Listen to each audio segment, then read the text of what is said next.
So why get political about it?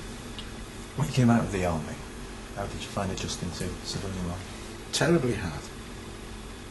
You're wrapped in cotton wool. It was made worse because I had a family. I was lucky in the respect, when we were looking at coming out, we actually put our name down with the council, because there used to be council houses then. So we put our name down with the council. We came home. We actually lived with my mother and father-in-law for 2 months before the house became available for us.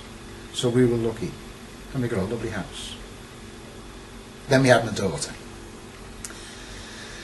And then you're on a learning curve. Because you haven't been with the civilians, you've not worked civilian, you've not had to think civilian for so long. There's people in there are saying to you now, you go in and do your basic training, they deconstruct you, and then they reconstruct you, and then they switch you on, which is right. That's what the forces do.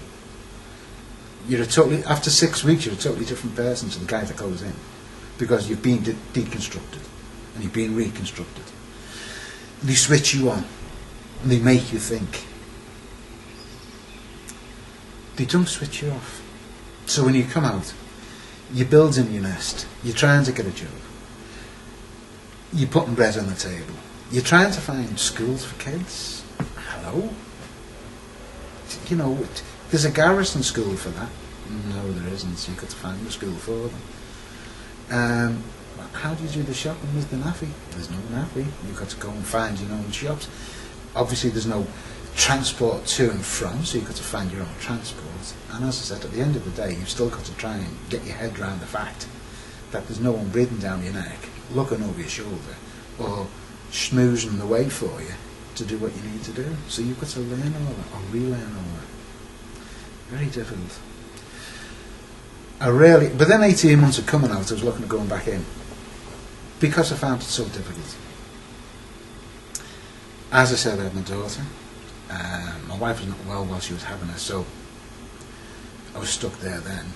Then, again, about a year later, when our Michelle was 1, maybe 1.5, I said to her then, look, I'm going back in. And then my father-in-law promptly died. So we have to look after my mother-in-law. So there was my army gone. And that's when reality really did hit that. I've got to do this now. This is it for the rest of my life. I'm not going to have the forces to fall back on, because you do fall back on the forces, because it's something that you know, right, wrong or indifferent, harsh or easy, that's what you know, and you do like to fall back on what you know. I did me reserve, met my mates who come out after me and that, and thoroughly enjoyed it. I'm a member of the Royal Tank Regiments Association now, so we have a meeting once a month, and I meet some of my old mates.